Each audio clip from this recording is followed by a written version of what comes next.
14 anos depois, subi novamente a Jerusalém, dessa vez com Barnabé, levando também Tito comigo.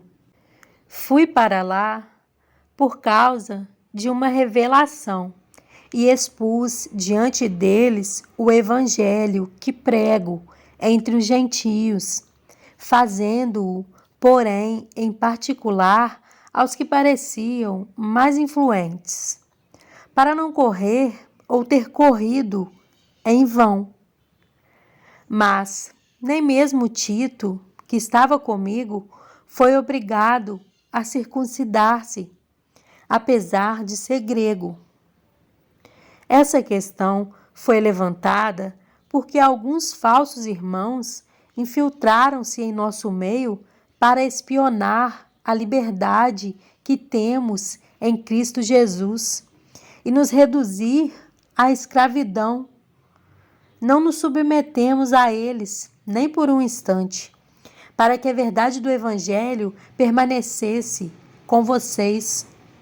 Quanto aos que pareciam influentes, o que eram então não faz diferença para mim. Deus não julga pela aparência. Tais homens influentes não me acrescentaram nada.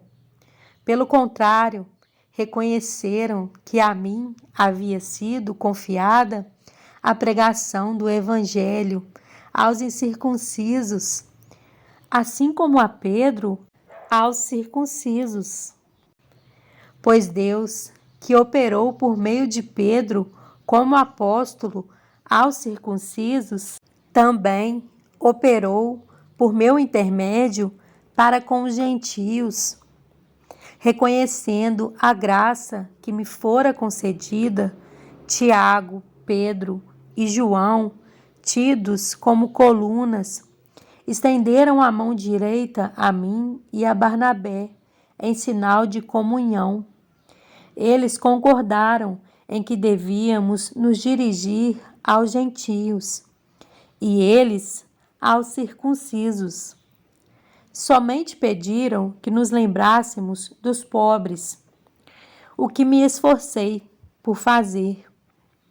Quando, porém, Pedro veio a Antioquia, enfrentei-o face a face, por sua atitude condenável, pois antes de chegarem alguns da parte de Tiago, ele comia com os gentios.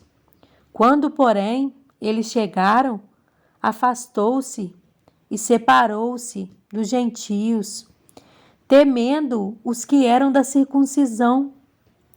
Os demais judeus também se uniram a ele nessa hipocrisia, de modo que até Barnabé se deixou levar. Quando vi que não estavam andando de acordo com a verdade do Evangelho, declarei a Pedro diante de todos: você é judeu, mas vive como gentio e não como judeu. Portanto, como pode obrigar gentios a viverem como judeus? Nós, judeus de nascimento, e não gentios, pecadores, sabemos que ninguém é justificado pela prática da lei, mas mediante a fé em Jesus Cristo. Assim, nós também cremos em Cristo Jesus para sermos justificados pela fé em Cristo e não pela prática da lei. Porque pela prática da lei ninguém será justificado.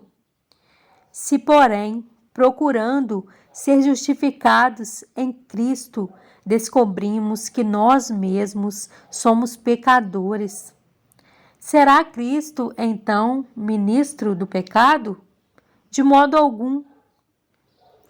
Se reconstruo o que destruí, provo que sou transgressor, pois por meio da lei eu morri para a lei, a fim de viver para Deus. Fui crucificado com Cristo. Assim, já não sou eu quem vive, mas Cristo vive em mim. A vida que agora vivo no corpo, vivo-a pela fé no Filho de Deus, que me amou e se entregou por mim. Não anulo a graça de Deus, pois se a justiça vem pela lei, Cristo morreu inutilmente